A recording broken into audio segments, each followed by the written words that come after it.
right. Well, welcome back to our podcast, Legal Huddle. And today we have wonderful Patricia Martin. She is retired now, but she was a mediator in our field as well as CFI, CLR work. Um, so we're really glad to have you today. Thanks for being with Thanks. us. Thank you. It's good to have a project to do on a day. Yeah, no, retirement, how is it treating you? We miss you over here. Well, it's been interesting.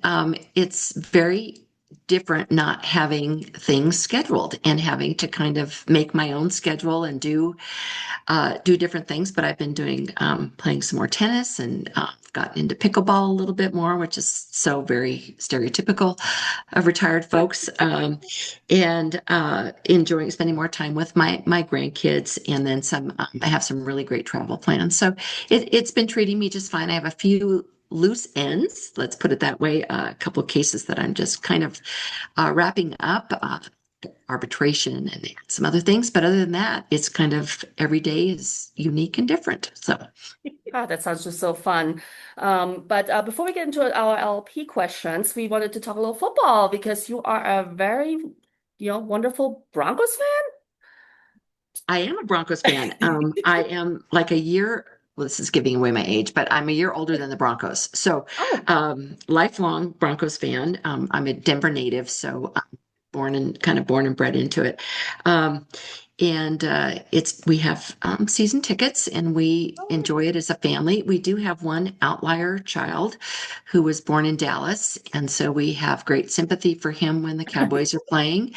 Um, and So he's an he's avid Dallas fan? yes, because he was born there, and then he was Oh, very fortunate. He was about 3 years old. We were at Jason's Deli, of all things, in Irving, Texas, and he met Troy Aikman oh, and wow. got his autograph. So that kind of made him a lifelong Dallas fan. So that was kind of fun well, for him. share with him. I actually, in high school, I was on the dance team and I was chosen to perform at the Super Bowl where the Dallas Cowboys were. And I was in the end zone before we went to perform. And the Cowboys came onto the field to do their pregame warm up, and Emmett Smith winked at me. So you can let him know Wow. that Emmett Smith winked at There, me. there you go.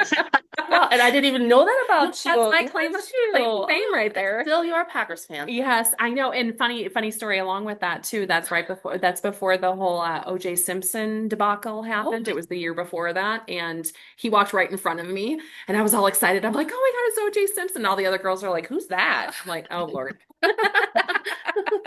So anyway, that's my little claim to fame. How fun. There are a lot of those fun stories when you run into athletes and things. It's Hmm. just I find that makes it really kind of the connections fun. Yeah, Yeah. yeah. But, Especially if but you're we a enjoy it fan. as a family. We enjoy it as Bronco. I would say we're Bronco family, except for my one little outlier, but that's okay. Is your husband a Broncos fan too? So he was my husband's from Northern California, so he was a 49er fan, Oh, okay. and I avid. In fact, when we were engaged, we the 49ers were going to this Super Bowl anyway, we had to watch everything. We could not go anywhere to watch the game. We had to watch it on this little, and of course the TVs were small. This was a long Yeah. time ago. TVs were really small. We're watching on this little TV. But yes, avid 49er fan. And then we lived overseas for a number of years, and we moved back to Colorado. When you're overseas, you kind of lose track of some of the team because you can't follow the players quite as closely. So anyway, when we moved to Colorado, and that's been now 20 something years, he really turned into a Broncos fan. And every now and then I just want to remind him, you're not really, it's not real.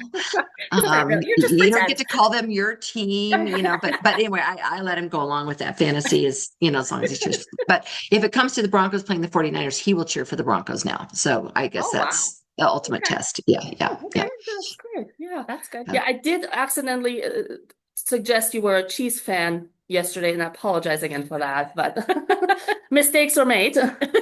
Well, that's okay. I want to, when we talked about that, I thought, well, here's one of the things I've been doing in retirement. I don't know if it's showing on the Yeah. screen, but that would be what's his face, 25, Mahomes.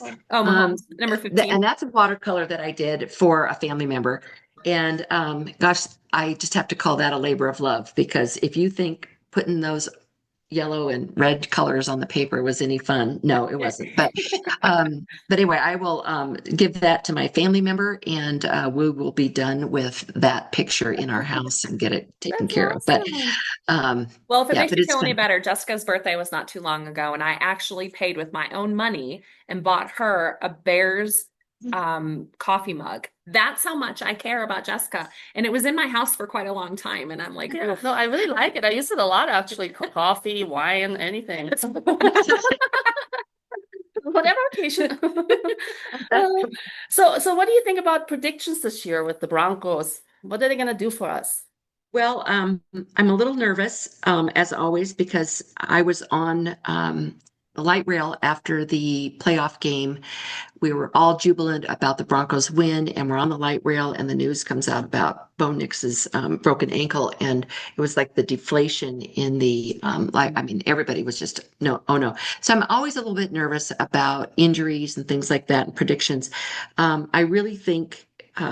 And this is not an original idea from me, but I think they really need to focus on just winning the Western Division and Yeah. not and if they can get there, then it's a whole different story. And I really believe that teams that have the momentum towards the end of the season are the ones that are going to do well in the playoffs. I think you see it in basketball and other sports as well. Obviously, that if you're on kind of a run and you can keep that momentum going, because it's a long season, a lot of things can happen. I'm excited about the new wide receiver, and so we'll see how it goes.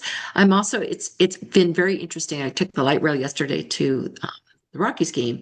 And of course, you go right past the site for where the new Broncos Stadium is going to be. And it's interesting as people go by, and I happen to know a fair amount about it because of one of the jobs my kids has, but it's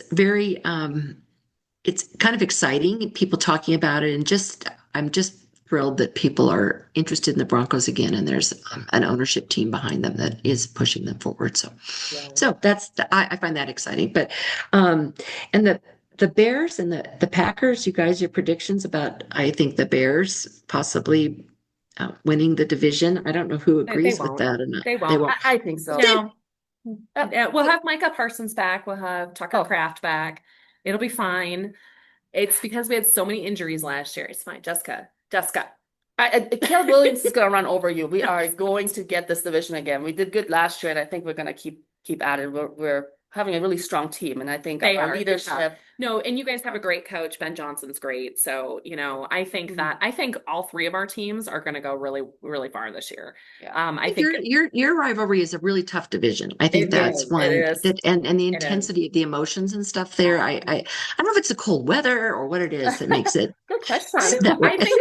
I think it's that Midwest mentality. I think that's what it is I can see because that. I think, and I'm from the Midwest. I'm from Wisconsin. So, I grew up with all of the crazy fans and, I lived close to Chicago for a while. I lived in Minnesota for 3 years. So I've been with all of those. I married a Detroit Lions fan. For I heaven's know. sake.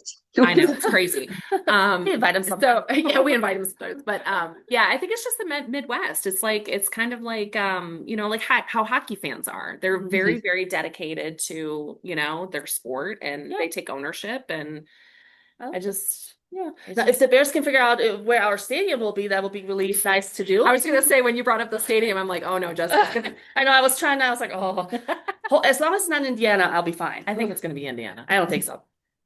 They rolled that right back. And yeah, we still don't. Who knows? We'll see. They'll be the Indiana Bears soon. So I don't think so. This would be really sad day. it would. It would. So, well, let's just maybe go into our LLP questions. Yeah. You did the CLE for us before about before you retired about client control, which was really helpful to the LLPs because it's one of the components that I think is really hard coming from the kind of helpful phase of paralegalism to now we have to kind of get the clients to be where they are, and I know that can be a struggle sometimes even in mediation, right? So, how do you kind of define client control, and what do you think is important for us LLPs to know? So kind of, I don't know, actually defining client control would be because there's an element where it's like Well, does that mean that the client does everything I tell them to do? And that's really not what we're talking about. We're talking about how do we get our client to a place where they're at least listening to us, participating in the process, and are able to at least listen and hear enough to be able to make some choices rather than having a defined position that they can't move from at all and feeling and really kind of taking positions that when you analyze it legally just make no sense at all. And that's tough. And you're going to have some clients that you have no control over, that they just have an agenda. And in part because the expectations people have for this process and also their the emotional state that people are in when they are dealing with divorce. I mean, the hurt and the anger and the betrayal and all those things, those are such strong emotions that we want, and we want to be, our human nature is we want to be right. We don't ever want to say when I mean, that's just us as humans, and we don't want to be wrong. We don't want to say where we've done something wrong and kind of get to that point. And there's a lot of mediation out there that's, I call it more touchy-feely mediation. I don't mean to be dismissive of it, but where you spend all day in mediation, you're trying to get the parties to the point where they can, sit down and forgive each other and go there. And I don't think that the particular rubric we have for mediation of 2 hours to 3 hours to 4 hours to resolve the case so that you can move forward or be done, gets us to that point because there's a lot of stuff to unpack, and I hate using that word, but there's a lot in there. So focusing on client control is what do I need to have my client knowing and feeling before we get into the mediation? I think there are a couple things that help with that. One is I like a client to have to talk about what they think the other person will say, because that gives them kind of the opportunity to say, well, he's going to say da da da da da da da da and da da da da da da. But that gets them at least acknowledging that there's another side to the argument or to the issue, and they may be totally wrong about what the person's going to say, but at least it gets them thinking about that a little bit. I think the other part of client control is, and this is the hard piece, because you don't want to say, I know better than you, even though we've experienced this before. And for many people, it's either the first or sometimes I had one the other day that was a fifth, 5-time divorce. But anyway, those are rare. But usually it's someone going through it for the first time, Yeah. or the second time, maybe dealing with a custody issue. And the issue is they're scared. And but for you to say, I know how we're going to do this, and this is how we're going to do it, and da da da, doesn't always play well with them. And so finding out, I think sometimes with client control is figuring out, this is going to be a difficult acknowledging it's a difficult process. It probably won't meet your expectations, but what is it that what do you think we can possibly accomplish? And really kind of that, what can we accomplish together rather than I'm going to do this for you? Maybe is helpful. Each person's different, and each client's going to be a little different, but assessing that. But I think kind of we're in this together. I'm here to help you. I have some tools that we can show. And here's this kind of bleeds into other areas, but I think as LLPs, you particularly have the ability and the knowledge to get into the nuts and bolts with a client and let them know that you know what's going on. Like, what are we going to do about this particular thing? And having specifics to talk to them about sometimes is, oh, okay, they know about this. They know how much my house is worth. They know how much my debt is. They know what that's going to take and how worried I am about that. Sometimes that will kind of help because, I mean, fear just escalates everything and gets people out of control so easily. But I think the fact that you guys have done the work on the worksheets and you've done the analysis and you've plugged the numbers into the child support guidelines and kind of have played around with those numbers, and you've looked at their financial statements, you've looked at their credit card statements, all that stuff I think really helps them to know that, oh, she does know what she's talking about, or he does know what he's talking about. Whereas and I think I've made this point before, I've worked with a lot of wonderful attorneys that rely on their paralegals or their LLPs to have that information. And when they don't have it right at hand, that can create a little bit of uncertainty for the client about, well, do they really know what's going on? And that's where I think your ground level experience really helps with that because you've kind of been in it from the beginning and you're familiar with the pleadings and you're the ones that contact the court clerks usually and that sort of thing. I mean, that's helpful, right? To say, and anyway, that's a long answer to a short question, but Well, I think that those are things that may be helpful. and probably preparation for mediation is key too, because Mhm. I think we come across a lot of people that are not prepared sometimes for mediation, so they don't know their cases. Yes. And so, I think being prepared, having the, talked with your client, knowing where they're at, knowing where they want to go, I think will make them feel as well a little bit better about going into it. Um, Absolutely. Identifying priorities. We may not be able to accomplish everything today. What is most important to you today? And that sometimes helps people to narrow down what it is they'll focus on. I think the other thing for preparation is letting your client know that you have the opportunity, a couple things that you opportunities in mediation. One is that you as the LLP can send a confidential statement to the mediator and let the mediator know ahead of time what's kind of going on. And I have a couple of attorneys that would just send me very chatty notes about, this has been really difficult, or this client has been particularly hard to deal with, or that sort of thing, but also letting them know, I can let the mediator know this stuff. It's not kind of the thing that a judge might be interested in, but I can tell the mediator all this kind of stuff. It doesn't get shared and it may be helpful. And I think for the LLP, just backing up a level, sometimes if you have a client that is out of control, I can't tell you how many times attorneys and LLPs have sent me notes that say, Patricia, this is a particularly difficult one. I'm going to need you to be the bad guy. I'm going to need you to tell my client things that they don't want to hear, but maybe they'll be able to hear it from you rather, and they're not hearing it from me. That's helpful information for me. And I think it also gives you the opportunity to be the good guy Yeah. and help your client through the process. And most mediators are very happy to know what role do you expect from them? Because every day when we're confronting a mediation situation, if we don't have that information, it's not critical, but I like having that information. It really helps me to know what I'm walking into and kind of prepare my own self for how can I best help these people? Because generally, uh, most mediators, they just want to help people get out of the mess that they're in, mhm. and the more information they have to do that. So telling your clients that, gosh, we have the opportunity to let our mediator know ahead of time some things that you may not even want to mention or that may be difficult to talk about. I can go ahead and let the mediator know so that they know about that. And also for the LLP to say to the mediator, gosh, this is a tough one.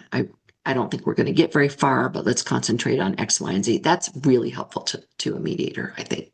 That's a great tip. I I never think would have so. thought. I mean, obviously we do. I know I do, and you guys do too, Mhm. your confidential position statements, but I never thought about reaching out separately about those, quirky things that the mediator may need to know about to Yeah. help.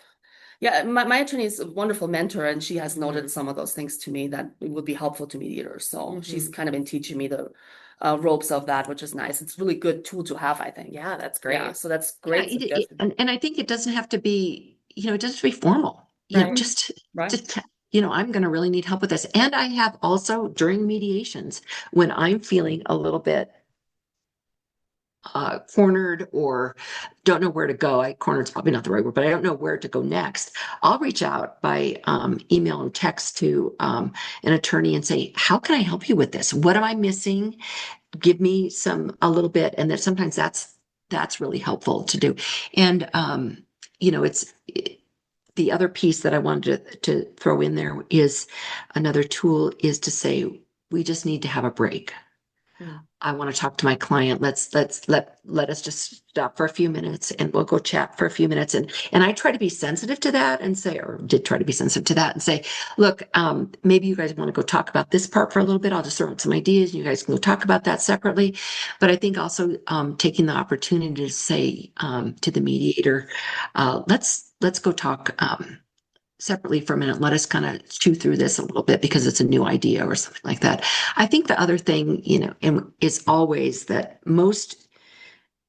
there are some mediators that want to do things in a group. Okay. And I never did like it. I found it wasn't very helpful to me, but letting your client know ahead of time that they have the option to not be in the same room with the person. I think sometimes there's a lot of fear and trepidation about that, being in the same room and how am I going to say things? And I feel that people there's a lot of posturing that goes on when everybody's in the same room, particularly when there are attorneys or LLPs involved, because it's almost like you're trying the case. And that's not what mediation's about. Yeah. I get asked that a lot when I talk to clients about mediation, about, that, and I find that, the clients are very nervous about being in the same room with, I agree. with their spouse, and it can be a very intimidating, especially if the case is very contentious. Yeah. That's the last thing that they want, is to be stuck in the same room with them for hours upon hours. So I explain that to my clients that, no, we're going to be in separate rooms. We don't have to, have any communication with them directly. We're just going to be talking to the mediator. And that tends to like bring their anxiety level down quite a bit. Mhm. Oh, I agree on that. Yes, and Zoom, obviously WebEx is Yeah. very helpful. Thanks, COVID, right? Yeah. Oh, absolutely. That's one of the, I say COVID wasn't the worst thing in the world for me in terms Right. of my practice, right? Right. But despite all the other things that happened, but I think the idea that because one of the things we were always concerned about, what was great about ODR mediations, it was they were in the courthouse, and so people had to go through security, and so there was always a level of safety there, even in the more difficult and contentious cases. And you may not know this, but we all had in our rooms, we had panic buttons that the mediators could push to some of the deputies in case there was something that was going on. And so that was always kind of a safety precaution that we had doing those mediations. So was always the private mediations are great because you could do them in an office, it's more comfortable, that kind of thing. You don't have to go through the court rigmarole. But what about some safety things? And you couldn't anticipate people waiting out in the parking lot or things like that would be difficult. So I think that the option of doing online mediation, also not being in a small room with people for hours on end has been good. So that's been a great thing. But I think it also does diffuse tension and get people to a place where they're much more willing and ready to mediate. I think so too. I've found it has been way more effective. No, I agree. I Online. do agree. Yeah. How have you felt about working with LLP so far? In a little bit of time that you worked with it, I know we've just been coming out 2 years, right? Yeah, 2 years now. I think it's going on 2 years. Yay! But And I think I've said this before, but I was one of our CLEs that we did as mediators. We had Angie Arkin former judge, talk about the training that she did with the LLPs and went through. I mean, we had a whole day on what training you guys had to do and what the requirements were. And I'm looking at that and I'm thinking, wow, these folks have really gone through a lot of training and have a lot of experience. So that aside, that impressed me. But then again, going to the point of knowing the case from the ground level up is so important. And there's so many areas that I think LLP, it's so appropriate in the divorce, child custody situation because, I don't want to demean my profession, but it's not rocket science. In the sense that we don't have to know all the Supreme Court cases. We don't have to know everything that's happened, every little arcane bit of this, that, and the other thing to be able to be effective and help people get to where they want to go. And so I love that it gives people more access to having some legal advice because just a little bit legal advice can really put people on the right track. It doesn't take much because I think what I would come in with, well, I talked to my buddies usually at the bar or I'd hear people say, oh yeah, I was at the Hatchcover and which I think is one of those bars down south that a lot of soldiers would hang out at. And so I'd have all these soldiers come in with their divorce cases and they say, well, my buddy told me X, Y, and Z, and my buddy told me that, while we're at the Hatchcover. And I'm like, just real quick, a shameless plug. Our friend Howie is doing trivia at the Hatchcover on Thursdays at 8 p.m. Go check it out sometime since we're talking about the Hatchcover. He's the best. We had so much fun the other week. Hatchcover. And I'm like, okay, so we've got the Hatchcover advice, and then we've got some real legal advice that kind of gets you somewhere where you can move forward and know what your case is like. So I have been thrilled to be working with such wonderful professionals in this LLP field. I think it's just a real boon to the profession. And I think that there's a place for it that had not been filled before, and so I'm thrilled with it. So I hope you guys have enjoyed it. Well, we have. Yeah, Yeah. Like, oh, I'm turning the tables Yeah, on. yeah. What do you think about it? Yeah. Yeah, some days we're like, what did we get ourselves into? yeah, pretty much, pretty much. Yeah, it has been wonderful, and I think we are kind of bridging that gap that's necessary. And some cases where the judges are even very appreciative, like, hey, there's an LP now. We don't have to go through the whole rigmarole in court, and now we can maybe settle mediation, because mediation is even, I think, that last step where you can settle before you have to go to court, right? So if you can't get anywhere, so hopefully with mediation you can get that last little hump and get people to settle. Because I was just saying the other day, divorces and custody, no one wins. Yeah. It's not a winning situation. Yeah. And No, so it's people not. need No. to understand that sometimes and have those hard talks with them, Right. and those discussions with them. And so I think, I feel like we've helped. Yeah, that has been nice. I've seen it. I mean, even just, when we volunteer at the courthouse and do those Oh. things, or when we Family law do, day. family law day, call a lawyer, or what we're trying to get it changed to call a counsel. Yes. Well, we really try to make sure that people know we're not attorneys. exactly, We are exactly. LLPs. Yeah. I'm Um, sure that's a thing you have to say many times a day. Yeah. Yes, Yeah, it's very much. definitely. But I think that I'm starting to see now, I know it's taken a little bit of time, but I'm starting to see that there are actually people in the community that have heard of us. So the word is getting out. Yeah. It's a little slow, but I think it's starting to finally get out there, and people are understanding. Other attorneys, that we practice against, they are starting to understand what our scope is, and which has expanded obviously since the fall, since December. So now we can actually take testimony and enter evidence and all of that stuff. So we get to do the fun stuff in court now. Yeah. And so to piggyback on what you said before, we are doing a lot of training. So, and I just participated in a 2-day training, CLE LLP practicum that was put on by the CBA on Monday and Tuesday, and it was phenomenal. And we do a lot here down in El Paso County too. So we're constantly training. Yes, Constantly. and trying to make sure our peers all of us are doing the right things, better practices and such things. So we're definitely here for it. Yes.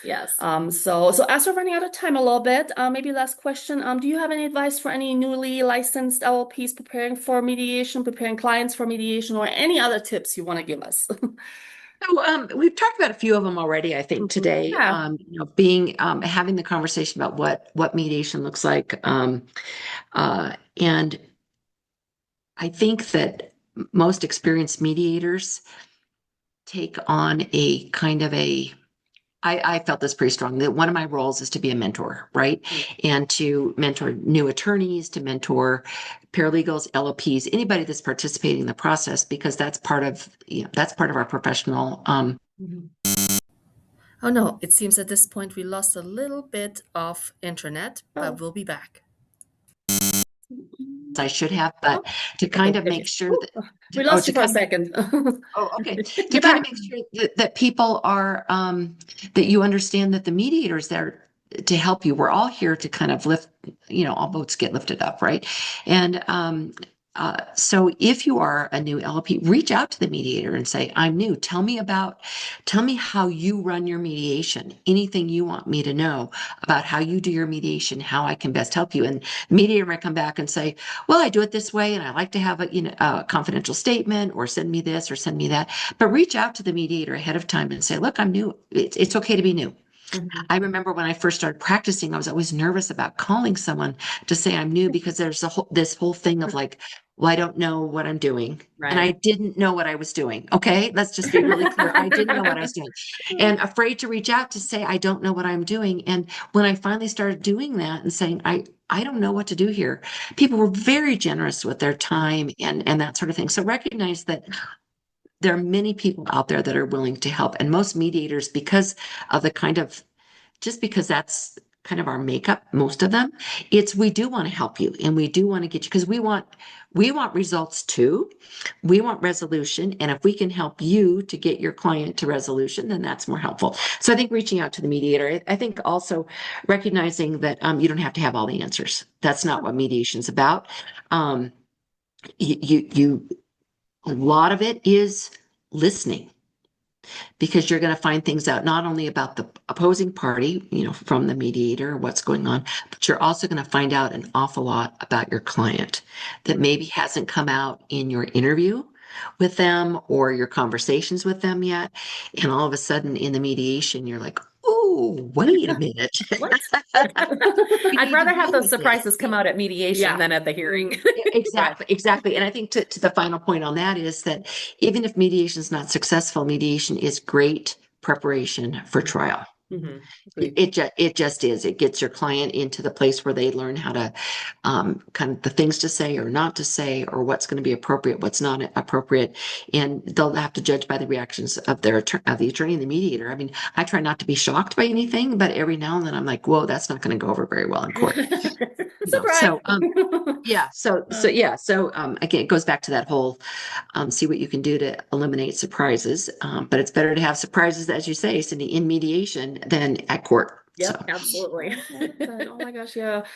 Well, Patricia, thank you so much for being with us today. We really, really appreciate you. I know our time went so fast. I We could be know. like here all day I know. talking to you. Another well, we can hour. spend more time talking about football, but that's Right. Well, we'll have to circle back and do this again. Okay. All right. Sounds good. Thank you. Thank you so much Appreciate for it. being with us. And Okay. then we'll have our next episode next June. We'll see who's going to be on there for us. So see you guys soon. Thank Okay. you. Thank you.